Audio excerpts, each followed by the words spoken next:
What's going on, everyone? Today I'm going to be installing an ecobee thermostat in place of this mercury thermostat here, and I'm going to take you on a step-by-step on how to do it. Ecobee is great. You can even get sometimes some rebates from your energy provider or for your state, so be sure to look into that. If you're in Maryland like me, I believe there's like a $75 to $100 rebate that you can sign up for. And you can have these installed professionally, or you can do them yourself. I'm going to show you right now how to get it done. So even though this is a mercury thermostat, there will be power from the unit coming through here. And so you don't short out the transformer, you need to turn off the power to the unit. Now I've already turned mine off. You may have a light switch at your furnace, or you can turn it off from the circuit breaker as well.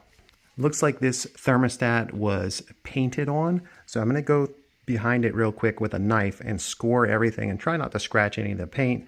I don't have to be too careful though, because I do have a goof plate that's included in this that will go over it if I do. Just go nice and easy down the sides here. You can use a flathead screwdriver or a utility knife. Just go around all the edges. That way it'll pop off nice and freely once you remove the screws. It'd be a similar process if you were upgrading an old digital one. You would just score around the edges like this. I just did one on the other side of this house. The main tool I'm going to be using for this installation is this electric screwdriver. I really love this thing. It comes with a bunch of bits, and you even have a little chuck attachment, and it came with a drill bit. This is one of my favorites. I have a bunch of them, but this one comes with the best attachments, and it's the best value, in my opinion.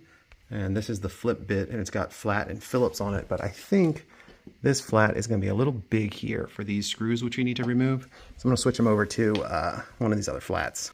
Yeah, that fits in there quite nicely. We need to remove the outer plate on this before we can get to the thermostat wires. And I think it's 3 screws here, it should be. Yeah, now this should come off. And now this is going to have to be recycled because it has mercury in it. We usually take those to the HVAC supply house.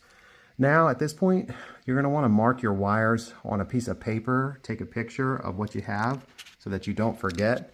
On this thermostat, let me turn the light on here. On this thermostat, I've got a red, a green, a yellow, and a blue. And the blue is on the O terminal. So wires don't really mean anything.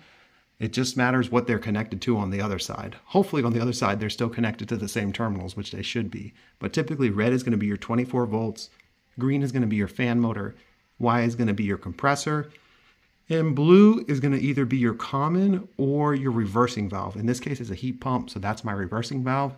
Now there's no common set up here, but that's not a problem.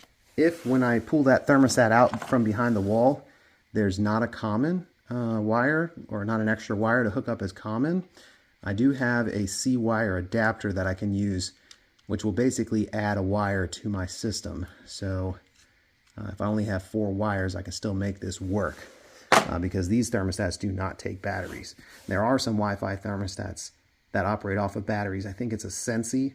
One of the Sensis does, but this one you do need a common, or you need to use the adapter. But in any event, we're going to go ahead and get these wires loosened up so we can get them out of the way and get this old thermostat off the wall. And I'm going to use 2 hands for this. All right, I've got all the thermostat wires removed, and now I've got 2 screws to remove that secure the thermostat to the wall here. I can get this out in one shot. I hate flathead screws. There we go. All right, these should be ready to come out, and the thermostat came right off the wall. And you'll see we've got a big difference here with the paint, but that's okay. And look at that, we are in luck. We have an extra wire back here that we'll be able to use as our common, and we'll just have to make sure that it's tied in on the other unit once we put this up. All right, so included in the bottom of the thermostat box is this big old goof plate here, is what I call them. And that should cover up the difference in the paint. And we can even reuse one of the anchors, it looks like. If this was on an exterior wall, you'd also want to seal this up with silicone or something, but our exterior is way over there and there's no heat source or anything that's going to be coming down this wall, so it's not that important that you silicone it, but it is important for areas where you do have some heat transfer possible. I'm pretty sure I can just eyeball that level and it'll be fine. There's also a little bit of play on it anyways. That's why you've got this horizontal space so you can tilt it if you're not perfect once you get it installed. So I went ahead and just marked it. Let me just poke through here, see. Doesn't look like there's any stud or anything back there, but we just need to open it up a little bit so we can get an anchor hammered in there. And it does comes with 2 screws and 2 anchors. So let's get that anchor in. And hopefully we didn't open this up too much. Yeah, we should be good to hammer that in. I actually may want to just open that up a tad bit more so we can get it in there easier. And what I typically do is just use the butt of the screwdriver to hit in my anchors. You could, of course, paint behind the wall, and you could just install the ecobee, and it'd be a little bit of a cleaner install, but I talked with the customer already, and they know that we're using these goof blades, and they actually don't look bad. So it's got a built-in level there, so we're going to get these screws in and get it leveled. All right, we got our screws started. This is where I love these electric screwdrivers here. Does a really quick job of getting these anchors in.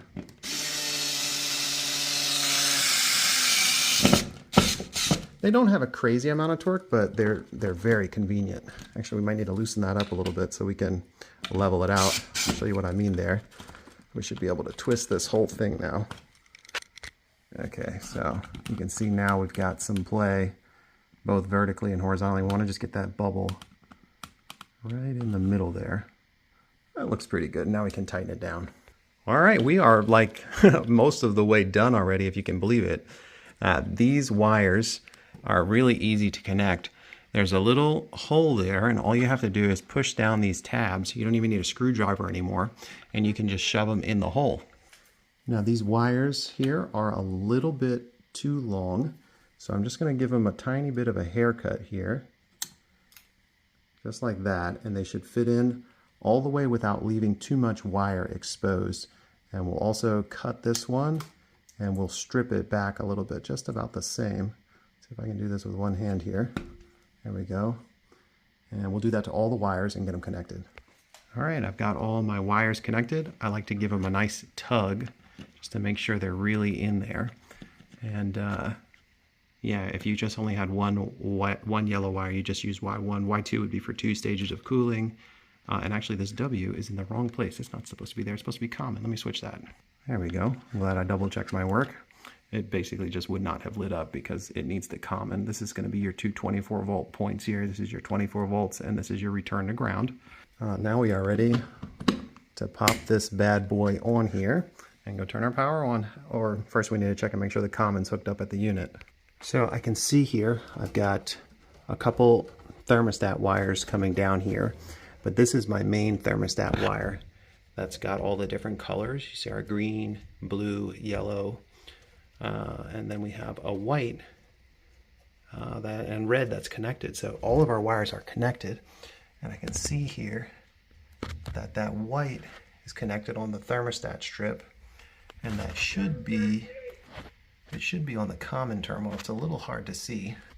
It's hard to get on camera, but it is on the common terminal. You can see there's some letters. See if I can zoom in.